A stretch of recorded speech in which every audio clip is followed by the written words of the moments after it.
Well, I bet this wasn't the film you guys were expecting us to review first. Okay, before everyone has that question, let me go ahead and address it.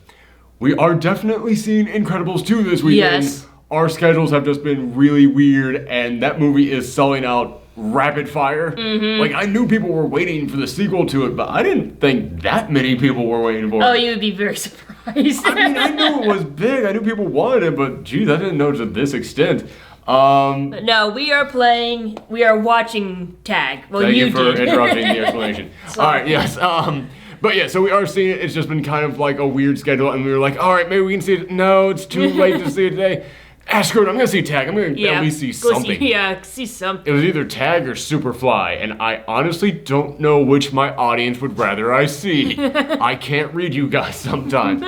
But I decided to go with Tag. Mm-hmm. And yeah, it was fine. Yeah, it's like I didn't want to go because it just felt like it looked like a good movie, but not like one I want to see. You've reached that breaking point where you can't take mediocre films anymore. No, I can't.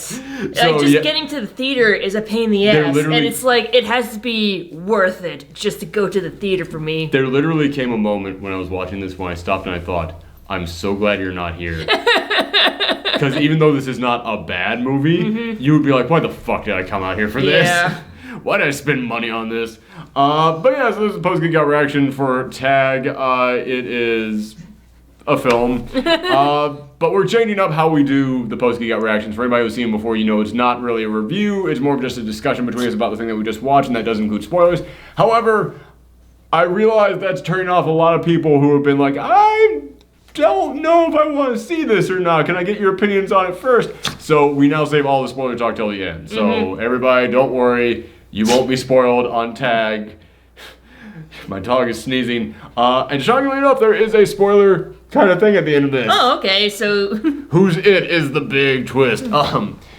So, yeah, okay. Also, as you guys can tell, I don't really have that usual energy that I have when I'm talking about film, because, like, yeah, this is really just okay. It's fine. Just an okay movie. For anybody, well, that's the sad thing about it. It's got, like, a really great concept behind it. It does. Yeah, I remember I was watching the trailer for this, and there comes that moment in which they say, based on a true story, and then they come back in and say, no, really, and I was like, wait, what?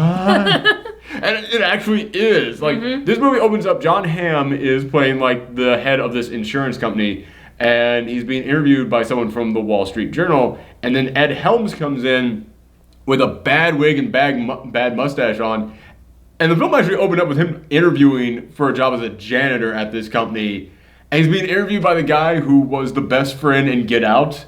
You know, the guy who was just like, dude, weird, freaky sex cult. I'm telling you, that's what the guy who's in the TSA.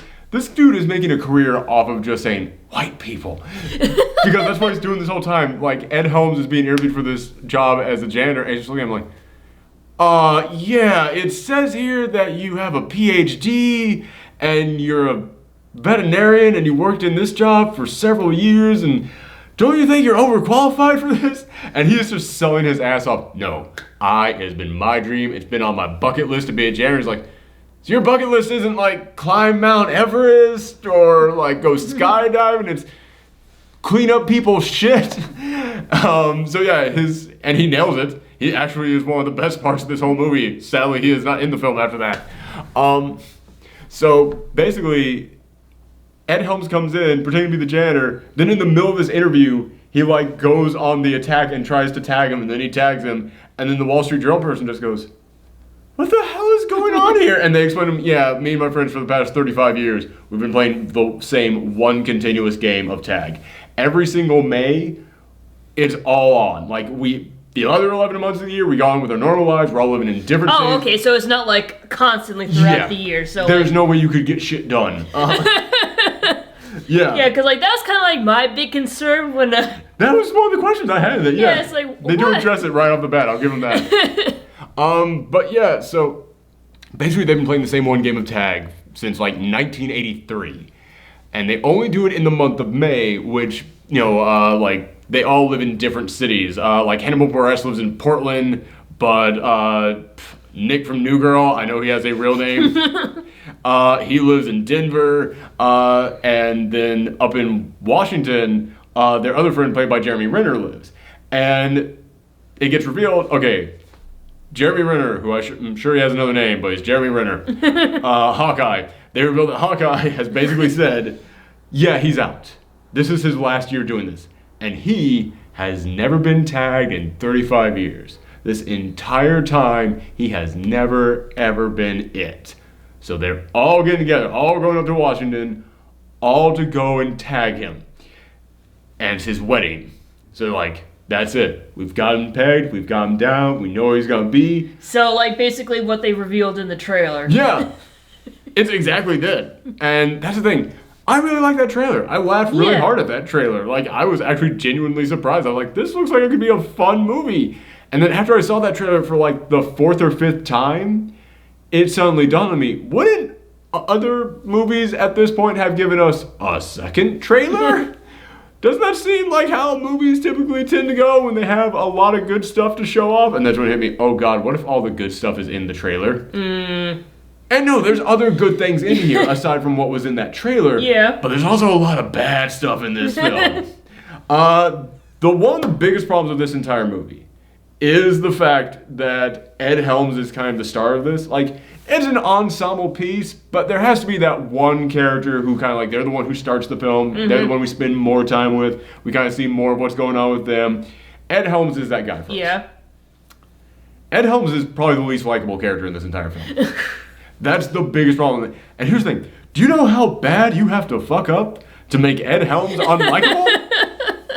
That's like saying you don't like a peanut butter and jelly sandwich. It's like, okay, sure, there's not like a lot of flavor to it, but it's generally enjoyable. Everybody likes PB&Js. Unless you have peanut allergies, but... This film was one big peanut allergy. Yeah, he is the least likable guy in this because Ed Helms, his entire role in life is to play the straight man. That's basically what he is. In this film, he is like the super over-competitive, we gotta do this, man, we gotta do this, yeah, come on, yeah. And I'm like, you ain't selling that at all. But what makes it worse is that all the other characters just pick up and leave. Ed Helms is the one gathering them all together. Oh. And there are several questions that are raised. Like, I gotta find his freaking name because I don't want to just keep calling him Nick from New Girl. But anyway, for the time being, Nick from New Girl. He just got divorced and he is a massive pothead and he is in his house with his dad. He lives with his dad who's also a massive pothead. And then he gets like attacked in the middle of like smoking pot with the dad, and then he's like fleeing from them as they're trying to tag him, and then finally they tag him, and then he just goes, all right, fine, I'll go with you guys, and then they just get in the car and they go to the airport to go to the next place. And I was like, don't you want to explain to your dad that you just are like, you literally are just leaving your dad there, wondering what the hell is going on. Well, maybe he'll be too stoned to remember. I guess. But the big one to me is that Hannibal Buress. There comes a moment, okay, I gotta find his name right now. Okay. Not John Hamm, Jake Johnson. I knew it was a JJ name. Okay. But Jake Johnson, he leaves his dad right there. But then the next stop is Portland. They go and find Hannibal Buress there. And Hannibal Buress is in the middle of a therapist meeting. And it's very clear that he has like a wife because he's talking about how like, yeah, sure, I know that I haven't seen her cheating on me yet, but what if she knows that I think she's cheating on me? So every time that she goes to Pilates, she's really going to Pilates, but then the time that I think she's going to Pilates and I don't follow her, that's when she goes and cheats on me. And it's this long thing that he's going into, but it becomes very clear like, okay, he's definitely in a relationship or he has a wife or something's going on there. Yeah, he just gets up and goes straight to the airport too. I was like, don't you want to explain to her or something? But then later on in the film, there comes a moment in which Ed Helms and his wife reveal to the reporter, because that's the thing, the Wall Street Journal reporter who was there with John Hamm, after she finds out about this game of tag, she's like, this is a way more interesting story than anything I was going to write about your insurance company. This is so much better. So she is following them around the entire time. Which made me want her to be the protagonist, because like, this is a crazy situation. She's the one who has to ask all the questions. She's the one who has to get all the explanations. Wouldn't it make more sense for the audience to connect to the person who has the questions about what's going on? Yeah. Like, that's always been my philosophy on this thing. Plus, she's like the one here who isn't crazy. So, yeah. But anyway, so they reveal at one point that Ed Helms and his wife have children.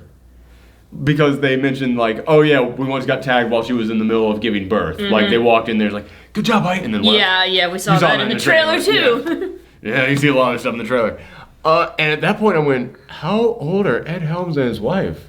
They both look like they're maybe 50, which means max their kids are teenagers probably at this point. I don't know, I guess like at that point they could maybe be in college, but they really don't even look like that old. Especially the wife, she doesn't look that old. And I was just sitting there the whole time, I was like, please tell me there isn't like a 10-year-old back at home just going like, when are my mom and dad coming home? Like, all I could think was, who's watching your kids? And it's not like a one throwaway joke. It came up at another point in this film. Like, they remembered, oh yeah, they have kids. But yeah, I just kept thinking about it. I was like, there's so many things in here that aren't really explained like that. Yeah, I mean, it's like, I get the joke. Like, oh, we gotta drop everything, continue tag. But it's like... It's a good enough joke, but the thing is, the rest of this film isn't cartoony enough. Right. Except for Jeremy Renner. Jeremy Renner is the one, like, really cartoony guy. Everybody else in here is just realistic enough that you can't avoid questions like that. Like, if it was like a Looney Tunes cartoon, then yeah, you go, logic, whatever. But no, it's just realistic enough, except for Jeremy Renner, that you still have to ask those questions of like, wait, so, no, seriously, where are your kids? Your parents are out playing tag. What is happening with these children right now? So yeah, that was a problem that you had here. But also another problem with this film is a lot of the supporting characters in here, because the main characters themselves, John Hamm, he's actually kind of playing the straight man in here. Like, he doesn't really have much of anything to his personality. Like, they try at one point to say he's really arrogant, which makes sense. He's the head of like this giant billion-dollar company. You only really see like his arrogance once, and it's in a moment in which they point it out. The rest of the time, he is just kind of the straight man. Jake Johnson is a pothead, and that's him all throughout, but he's not like insanely over the top. Hannibal Buress is Hannibal Buress, and Hannibal Buress will be Hannibal Buress in everything that he does until the end of time, and I am okay with that because I really like Hannibal Buress, and he is actually probably the best thing about this entire film. He is fantastic in this movie. Like, the vast majority of my laugh out loud moments came from him. But so they're all good. Jeremy Renner, he's over the top, but he's like the one member not really of the group. Like, he's separated from them the rest of the time. So I was like, all right, he's the villain of the film. You get it. He can be over the top. But then a lot of the supporting characters in here, like Ed Helms' wife. Ed Helms, I said, he's like the over-competitive guy. The joke is his wife is super competitive, like aggressively competitive, and she would be like screaming and like trying to like get violent with people over this tag game, even though she's not in it, just cheering her husband on, because they made these rules when they were 9 and they've stuck by it, so no girls allowed. But like, she is getting like violently, aggressively enthusiastic. Like the soccer mom kind of ordeal. Way over that. Like, there was a moment in which she's trying to trap Jake Johnson in his house so he can't get out. And he goes, you're not gonna get through me. And he rams into her into the ground, and then he turns around and is like, oh, I'm sorry, you okay? And then she gets up with her nose like just gushing blood and just goes, get that motherfucker! I was like, Jesus! And yeah, there's so many other moments. Like, there's another moment in which they're chasing each other in golf carts, which at the end of this film, they actually do show video footage that the real life guys recorded themselves going up and tagging each other. They really did chase each other in golf courses. Like, it's crazy how many of the things they do in this film, like dressing up in the horrible wigs and mustaches, they actually did that. There's a moment where Ed Helms dresses up like an old lady to try and tag Jeremy Renner. They actually did that. It's like, all right, that's actually kind of cool. Honestly, this sounds better if it was like a documentary. Doesn't it? Yeah. That was the thing that made me want to watch this, is in the trailer when it said based on a true story, I was like, I'm intrigued. Yeah, it's like, and you said it's like, there's recorded footage of them playing tag. Like, why don't they just use that? Why don't they interview the actual people? Like, I would totally dig that. I know, that sounds like way more interesting. I'd be totally down for that. But yeah, like, there's moments they're chasing each other in golf carts, and she's like, yeah, well, one of the reasons they don't want me playing is I can be kind of overly aggressive and competitive. And then she sees him, and she just jumps up, get your head down, god damn it! You're causing wind resistance! Ah! I was like, you are instantly unlikable. 100%. Like, I didn't like Ed Helms in here because he was too competitive. She is 10 times that, and every time that she was like acting overly competitive, I was like, I am so not enjoying any part of this. And it also goes back to that thing of like, everybody in here is kind of cartoonish, but not enough for you to like look at this like a Looney Tunes cartoon. So when she pops up in here acting like this, it's like, Jesus, what is going on with this? And there's tons of other like jokes in here, like another supporting character in here. She's only there for like one thing. Actually, there's a lot of characters in here who are here for like one joke. And that's it, and those jokes are bad. They have someone in here playing Ed Helms' mom, which I don't know the actress's name, but I do know her, and I was looking at her like, aren't you only like 10 years older than Ed Helms?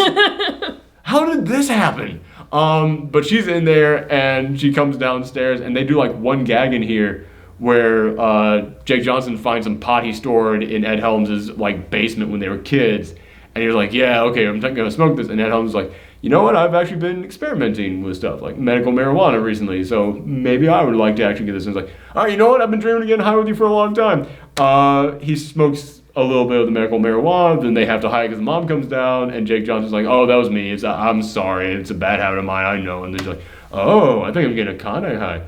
Oh, is this, I have my own stuff upstairs that I need to break. I have a belt upstairs I need to break on dirty little boys. And like she's doing this in front of everyone. It's like, what? And the joke goes on and like it is a long stretched out gag. And there's another character in here who works at the health fitness club that Jeremy Renner's character like runs, which that's the explanation for why he's so good at tag. Oh. Is that he is like the world's greatest athlete. Like he's like the Tybo guy, basically. Like, his face is on shit for fitness equipment. He runs this gym. They go to meet the guy who is, like, working at the front desk of the gym. They are trying to get information out of him, and the guy thinks they're trying to suck his dick. And that joke goes on and on and on. And it is so not funny at any point. So there's a couple of scenes in here where it's like, okay, yeah, you need to cut this completely. Like, there's several scenes in here that just need to completely not exist. Like, Joseph just went on and did not work. And again, this film, it feels like it's set in reality, except for every now and again, it gets too cartoonish, and none of those too cartoonish moments work for me. Right. Like, the guy who they were trying to get the information out of, after a while, they got upset with him and just said, you know what we're going to do? We're going to waterboard you. And I was like, okay, it's a joke because they're clearly not going to actually do that. It then cuts to them in like some like warehouse. Who knows where they even are? They've got the dude tied up. They're putting like the towel over his head with a giant jug of water. I was like, what the fuck film did this just become? Nothing in the rest of this movie led me to believe that this was a possibility. It does not work in any way. And granted, they stopped right before they did. It was like, oh my God, what are we doing? Yeah, this is wrong. And then they turned to like the Wall Street Journal reporter who was there throughout all this. And it's just like, please don't, when you report this, please tell everyone we didn't actually do it. And I was like, yeah, it's so bizarre where this movie will go with a joke every now and again. Another huge problem of this film is that it's got the Suicide Squad soundtrack. Oh. I don't mean they have the exact songs. Yeah, but it's like random songs every other 5 seconds. Every 5 minutes, this thing, another soundtrack just kicking in there. And it's the weirdest selection. Like, only one song in here actually went, okay, that fits. Like, a moment in which they trap Jeremy Renner in the woods. And, like, he suddenly just appears, like, with a hoodie above him. He's like, welcome, boys. And, like, he's got traps set for him. And he actually hits a boombox and it starts playing, like, Welcome to the Jungle, I think it was. No, it was Ozzy Osbourne's Crazy Train. Oh, okay. Welcome to the Jungle would made way more sense. That was weird. But, yeah, and then they're, like, running around and they're, like, dealing with all of his traps, which... Again, you might be saying, well, isn't that kind of a cartoonish thing? Yes, but Jeremy Renner's character is cartoonish, so whenever they're dealing with him, it fits. Because then it's like, oh, these 3 average normal guys suddenly got in a situation with this guy that's way out of their league. When they're just doing the stuff by themselves, it's like, ooh, that's weird. Yeah, so that's why it actually works whenever Jeremy Renner's in the scene, because his entire he's the one cartoonish guy. But that's the thing about his character. He's so over the top, that's why he's never been tagged. It's like, it fits. And it actually makes these guys seem more like average, normal people when they can't go up against him. So it actually kind of works when he's cartoonish. But when they're being cartoonish with themselves, Yeah, those moments didn't work for me at all. But yeah, and the soundtrack, as I said, just completely nuts. But there's another thing that happens halfway through this movie.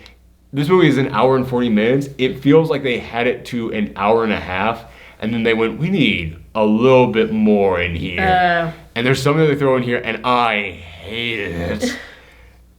They're at the wedding recital, which I will say, one good thing about this is that when they are trying to tag Jeremy Renner originally, his soon-to-be wife comes in and goes, God, what the hell is going on here? And then they're like, yeah, well, she knew this might happen. I explained to her, and she was like, yeah, here's the thing. Everyone in my family has always gotten married in May. And I didn't want to be the one person who breaks that tradition because of you guys' stupid game. And I was like, okay, that's, you know what? That's actually a good explanation of why she's getting married in May, despite the fact that she knows this crazy shit goes down in May.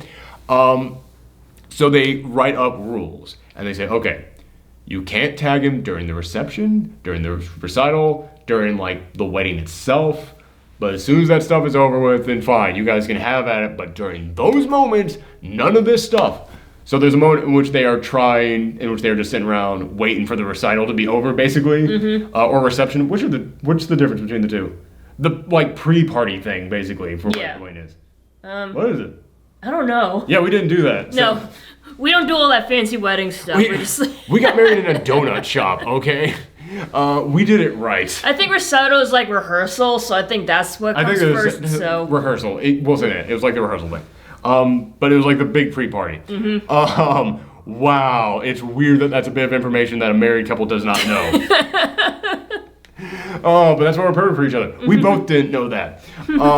Because we don't care about that. We don't give a shit. Okay.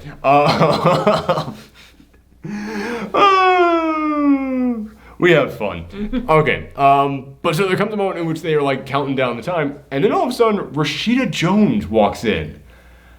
You know, from Parks and Rec, Rashida Jones, she just walks in, and I'm like, why the fuck is this big name actress just popping up at like the 50-minute mark of this movie? And she pops up, and then they reveal, oh, she's this girl that Jake Johnson and John Hamm had a crush on all while they were growing up, and she kept like going back and forth dating the two of them, and then she ended up moving away and getting married to an orthodontist, and now she's coming back for the recital. Why would you invite her back for the recital? Oh, I don't know. Or are you doing this to mess with us? Just to mess with us, to get infighting going on here? Oh, no, man, we all knew her. She was a part of our lives. It'd be important to invite her to this thing, and it's very clear he's just doing this to mess with them. But then there's like this scene here where Jake Johnson has to go up to her and like try and flirt with her. John Hamm goes over to her and tries to flirt with her. She's no longer married. It's revealed that like I don't know, that might be a spoiler, so I won't say. But basically they're going up to each other like trying to like hit on her, and then like she's just forgotten about. Then she pops up again randomly later on, and they start hitting on her again. Then she's forgotten about. Then she pops up again like at the actual wedding. And then it's like, all right, you know what, man? We worked this out.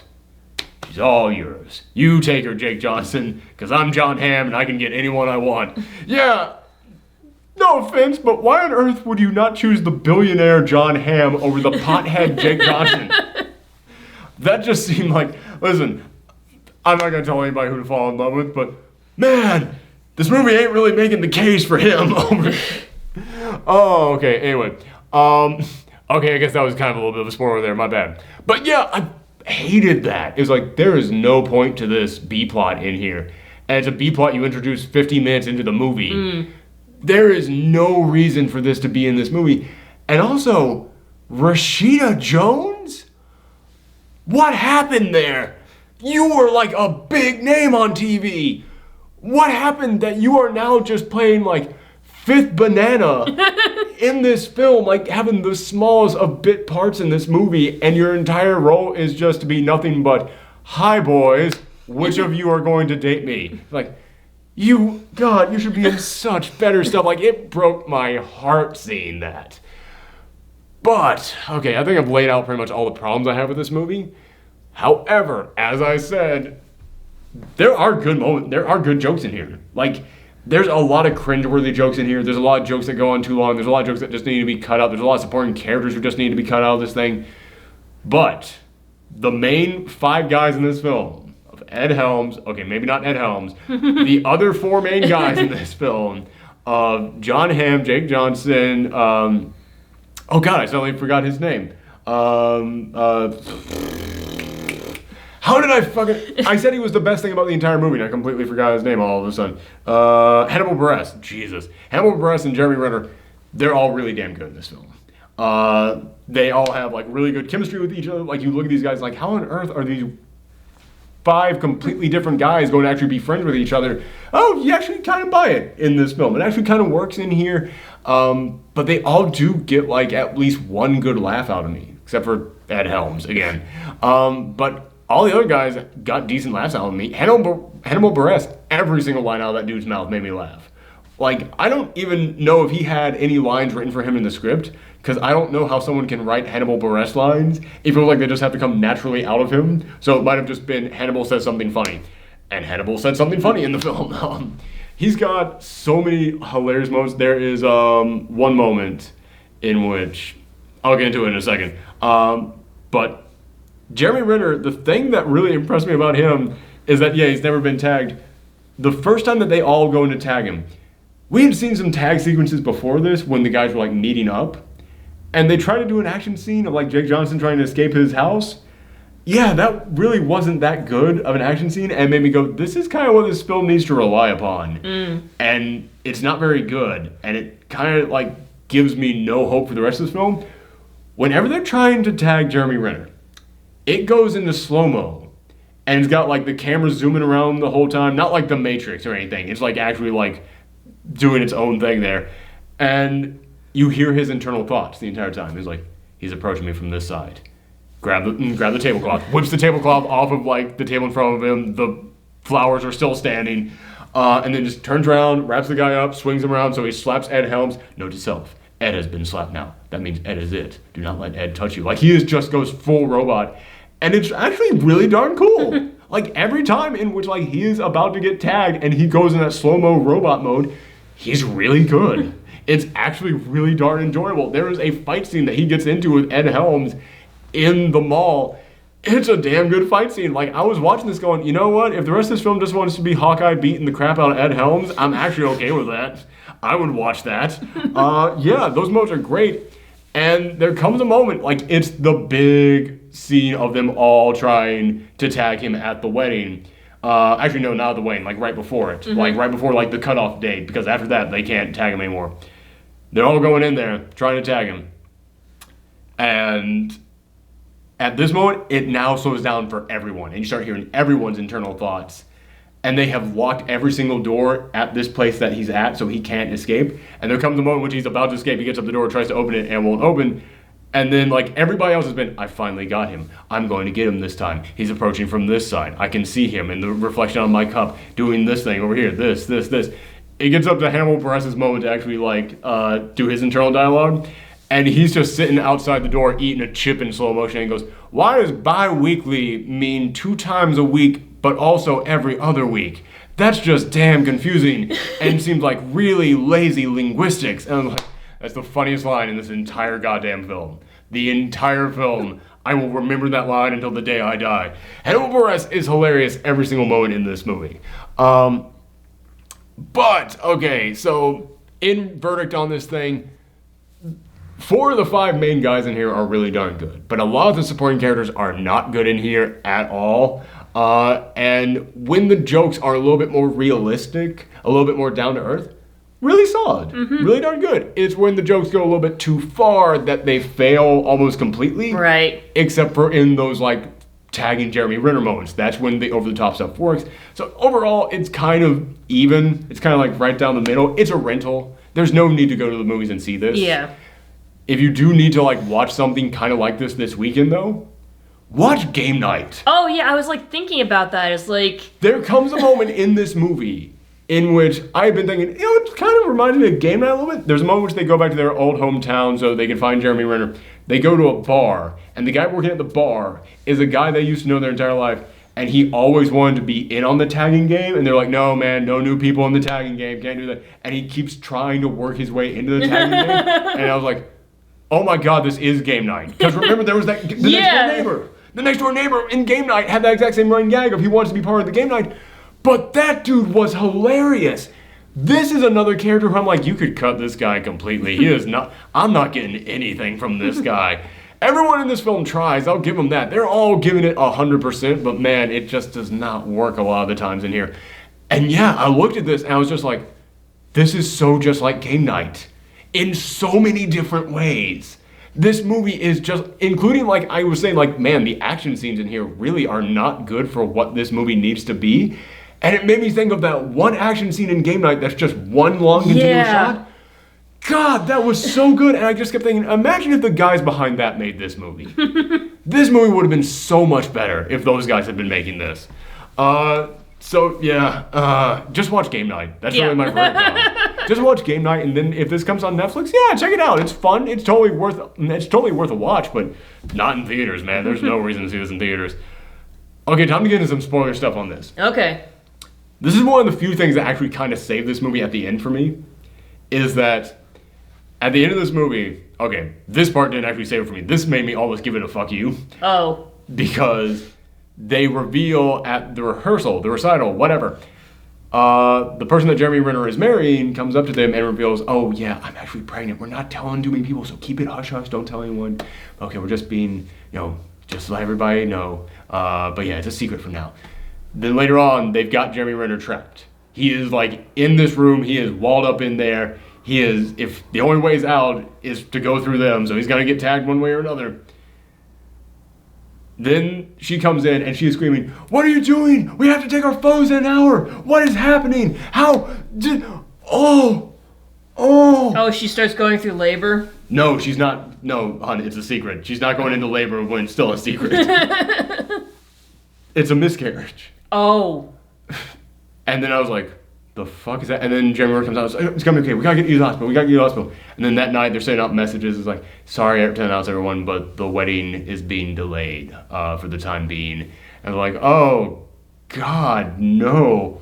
But throughout this entire movie, Jake Johnson's been saying, this is all fake. Everyone at this wedding, actors. None of this is real. All this was staged. This probably isn't even a church that we're in right now. And at this moment he starts going, that wasn't real. I guarantee you that wasn't real. And he's like, who the fuck would fake a miscarriage? Don't even suggest something like that. Yes. No, man. Something ain't right.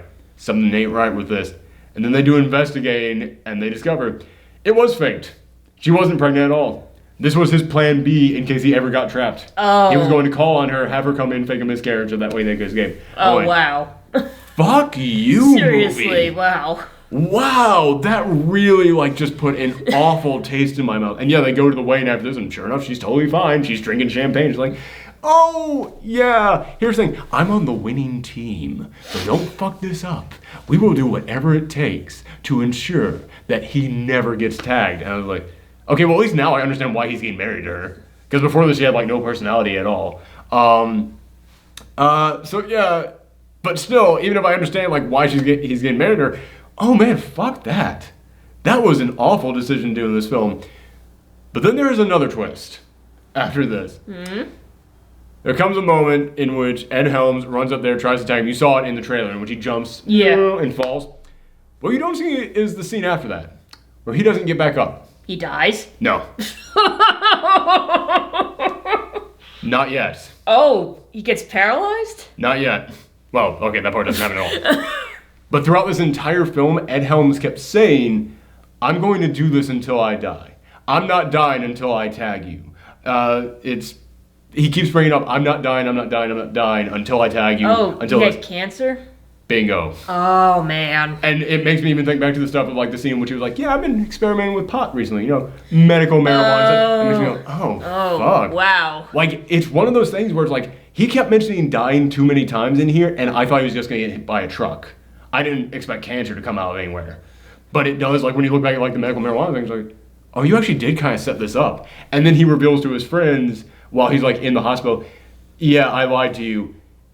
Jeremy Renner is not quitting this year. They even have him on the phone because he refuses to come into the room in case they try and tag him. Mm-hmm. And then he's like, wait, who said I was quitting? I love doing this. I look forward to this every single year, man. I'm an undefeated champion. No way would I ever quit this. But he was like, yeah, I might not be here next year, So I had to get us all together to try and finally tag him. To finally do that. And I was like, oh, fuck. Okay. You totally lost me with the miscarriage thing, but this kind of brought it back in a little bit. Like, I'm not forgiving you for that, but it almost evened out like that totally awful thing with this, like, oh, that actually would have been a good thing. Like, if you had not done this, that actually would have been okay. So yeah, it actually did kind of make me look back at this like, oh shoot, and that also kind of makes me forgive his over-competitiveness a little bit. Doesn't explain the wife at all, but it does make me look at his over-competitiveness at least like, well, it's desperation. It's desperation and, no guys, I have to, it's the last time that I can do this. Yeah, it's like, it's his literal death wish, like... Oh shit, I just thought, at the beginning of this film in which he was like, yeah, I want to do this, I want to be the janitor. Trust me, it's on my bucket list. And the guy was like, your bucket list is being janitor? I was like, no, his bucket list was get all of his friends together and tag this guy. I was like, okay, the film is actually smarter with this than I thought it was. It's okay, this isn't bad. But again, it kind of comes around to is like, oh man, that's a very human thing to have happen here. And the 4 main guys we're following, they're pretty human people. But then whenever you see them doing the really cartoonish stuff, it makes moments like this kind of seem like, yeah, doesn't feel like it's the same film. Yeah. But it does end with Jeremy Renner coming in and is like, put it there, man. And it's like, all right, he's tagged. But I'm not going to be it forever. Tags it and then tags Hannibal Buress, and then they run around the hospital tagging each other. And there's even like a nice moment where Ed Helms come down like his little like walker, and he's like, and then he like goes up, are you okay? Yeah, tag. So yeah, it's like, okay, like there's actually, it actually has a pretty decent ending to it. I actually think it's pretty nice. And then it does end with like the footage of the actual people. I was like, man, okay. Yeah, like one of them actually did get cancer? I don't know about that part. I didn't research things like that.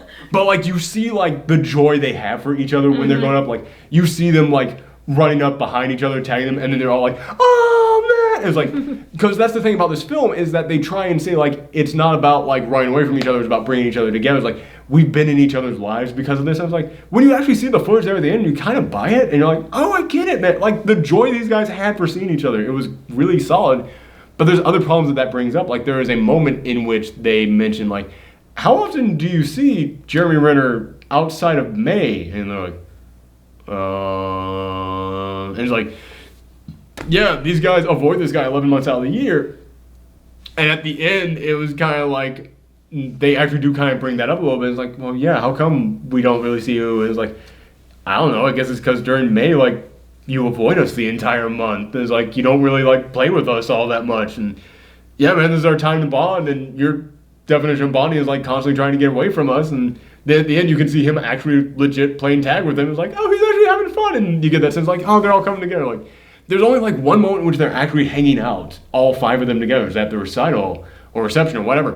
And, like, they're making fun of the idea of that girl who they all had a crush on actually, like, having sex with John Hamm. His name is Bob in the film. And they're like, oh, Bob. No one wants to moan that word ever. Bob. Bob. And, like, all of them are making fun of him that way. I was like, this is the one moment you actually see Jeremy Renner actually kind of bonding with him. And it actually is nice. You do buy all of them being friends in this film. And the point of this movie was that they were like, yeah, Jeremy Renner was the one guy who, like, kept avoiding being friends with us, but this was his definition of being friends with us. And at the end, he kind of realized, like, you know what? Screw the perfect record. It's like, okay, there actually is some heart to it. It actually is pretty good. But the big weird thing at the end of this film, there's no post-credits scene. But if you stick through the credits long enough, like I said, this has the weirdest selection of songs. Mm-hmm. And at one point in this movie, they just started playing that Crash Test Dummies song. Oh. Once there was a man who about the bourbon, I am now Jeff Bridges. Yeah, for any of you people who grew up in the 90s, you know that song. It was the weirdest goddamn song. They just started playing it at no point. I couldn't figure out. I was like, does that fit? It's like, we need one more song for the credits. We'll throw this one in. Like, they started playing it in the movie at one point at like a sad moment. I was like, okay, I guess it is a sad song, but it's not my go-to sad song. Who the fuck even thinks about this? Halfway through the credits, totally black screen, credits are rolling up here. Jeremy Renner's face in black and white just appears here and just starts going, Oh, just like singing along? Not singing along. He's actually singing it. Oh. It's not like he's singing it. Like, there was a moment which I was like, wow, whoever this singer is that is lip syncing Jeremy Renner is pretty darn good. And then halfway through the song, I went, that's actually Jeremy Renner. And he's doing a way better job at this than the actual song did. And I didn't know Jeremy Renner could sing. He was damn good in this. But then on the other half of the side of the credits, you would get like the ghost images of all the other people popping up. And it's like, yeah, like not singing along themselves, but like just adding in like little bits of the chorus here and there. And Hannibal Buress is coming in as like a deep baritone, which Hannibal Buress does not have a baritone voice, but he was like faking one for this. I was like, he's doing a pretty good job with that. That was honestly the funniest gag in this entire movie because it was so goddamn weird. But I was sitting there watching it the whole time, like, this is so weird and it's not funny at all. Why is this? Okay, they popped on the other side. It's a little bit funny. It's oh wow, it's actually Jeremy Renner singing. That's actually kind of funny. He's actually doing this, and oh man, they're kind of getting like real dramatic with the camera angles from this dumb song. And it was the one of those like go on forever jokes in this movie that actually got better as it went along. I actually ended up really digging this up. Like, I stayed through just to watch the music portion of the credits come up and go, no, was that actually them? And yeah, it said, which is the name of the song. Yeah. Performed by Jeremy Renner, Ed Helms, John Hamm, Jake Johnson, and Hannibal Buress. I was like, well, goddamn. That was the best gag in this entire movie. So yeah, okay, thank you guys for sticking around for the spoiler part of that. That's kind of how the rest of these post-Geekouts are going to be. Because I want to give more people an opportunity to watch these post-Geekouts without the fear of being spoiled on anything. Right. But yeah, so again, it's an alright film. Watch it when it comes on Netflix, or, you know, one night when you're bored and it's on Amazon for like $3.99. Yeah, check that out. It's a good time, but not good enough to like get up, go somewhere, spend $16. Yeah, it ain't worth that. Just watch Game Night. Seriously, Game Night was so goddamn good. And I really enjoyed it when we saw it. I'm enjoying it now even more that I've seen the bad version of it. But yeah, thank you guys very much. We will have that Incredibles 2 review coming up in just a little bit. Stay tuned. Bye. Bye.